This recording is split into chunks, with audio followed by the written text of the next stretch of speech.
me forever on fire. ನನ್ನ ಮಗನ್ನು ನನ್ನ ಬಂಧಿಸ್ತಕ್ಕಂಥ ಜೈಲಿಗೆ ಹೋಗ್ತಕ್ಕಂಥ ಅಪರಾಧ ನಾವೊಂದೂ ಮಾಡಿಲ್ಲ. ನನ್ನ ಮಗ ನಾನು 20 ದಿವಸ ಜೈಲಲ್ಲಿ ಇರಬೇಕು ಅಂತೇಳಿ ರೇವಣ್ಣವ್ರು ಯಾರನ್ನ ಯೋಚನೆ ಮಾಡಿ ಹೇಳಿದ್ರು ನನಗಂತೂ ಗೊತ್ತಿಲ್ಲ.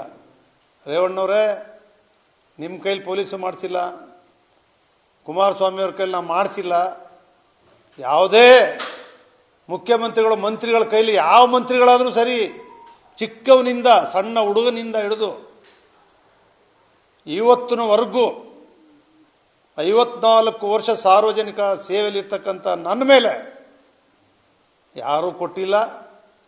ನಾನು ಯಾವ ಲೀಡರ್ಗಳ ಕೈಲೂ ಕೂಡ ನನ್ನ ಅರೆಸ್ಟ್ ಮಾಡಿಬಿಡ್ತಾವ್ರೆ, ನನ್ನ ಮೇಲೆ ಕೇಸ್ ಹಾಕವ್ರೆ, ನಿಮ್ಮ ಬಿಡುಗಡೆ ಮಾಡಿಸ್ಕೊಡಿ, ತಪ್ಪಿಸಿ ಅಂತೇಳಿ ನಾನು ಹೇಳಿಲ್ಲ. ರೇವಣ್ಣ ಹೇಳ್ತಾರೆ ಕುಮಾರಸ್ವಾಮಿ ಆಗ್ರಹ ಮಾಡಿದ್ರು ಅದಕ್ಕೆ ಬಂಧನ ತಪ್ಪಿತು ಅಂತೇಳಿ. ದಯಮಾಡಿ ಕ್ಷಮಿಸಿ ರೇವಣ್ಣವರೇ, ನನ್ನ ಕುಟುಂಬನೇ ಬೇರೆ, ನಾನು ಬೆಳೆದು ಬಂದಿರೋದೇ ಬೇರೆ. ನನ್ನನ್ನು ಅರ್ಥ ಮಾಡ್ಕೊಳ್ಳೋಕ್ಕೆ ನಮ್ಮ ಮನೆಯವ್ರ ಕೈಯಿಂದನೇ ಸಾಧ್ಯ ಇಲ್ಲ. ನೀವ್ಯಾರು ನನ್ನ ಅರ್ಥ ಮಾಡ್ಕೊಳ್ಳೋಕೆ ಸಾಧ್ಯ ಇಲ್ಲ. ದೇವರಿಗೆ ಮಾತ್ರ ಗೊತ್ತು ನನ್ನ ಬದುಕು. ಹಂಗೆ ಬದುಕ್ತಾ ಇದ್ದೀನಿ ನಾನು. ದಯವಿಟ್ಟು ಈ ರೀತಿ ಅವನು ಜೈಲಿಗೆ ಹಾಕ್ಬಿಡ್ತಾ ಇದ್ರು, ನಾವು ತಪ್ಪಿಸಿದ್ದೀವಿ, ಈ ಹೇಳಿಕೆಗಳು ಜನರ ಮನಸ್ಸಲ್ಲಿ ಏನಾಗುತ್ತೆ? ನಾವು ಕಾಂಗ್ರೆಸ್ ಅವ್ರು ಮಾಡ್ತಿದ್ರು ತಪ್ಪಿಸ್ಬಿಟ್ಟು, ಇದನ್ನ ನಾನು ಅವ್ರನ್ನೇ ಕೇಳ್ತೀನಿ, ರೇವಣ್ಣವ್ರನ್ನೇ.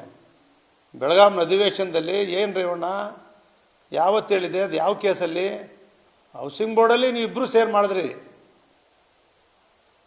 ದಳ ಕಾಂಗ್ರೆಸ್ ಇಬ್ಬರು ಬಿಜೆಪಿಗೆ ಹೋದ್ನಲ್ಲ ಅಂತ. ಆದರೆ ಯಾವತ್ತೂ ಕೂಡ ನಾನು ಆ ರೀತಿಯ ಅಪರಾಧನೂ ಮಾಡಿಲ್ಲ. ನನ್ನ ಮೇಲೆ, ನನ್ನ ಮಗ ಹರೀಶ್ ಗೌಡನ ಮೇಲೆ ಯಾವುದೇ ಕೇಸ್ಗಳು ಕೂಡ ಇಲ್ಲ.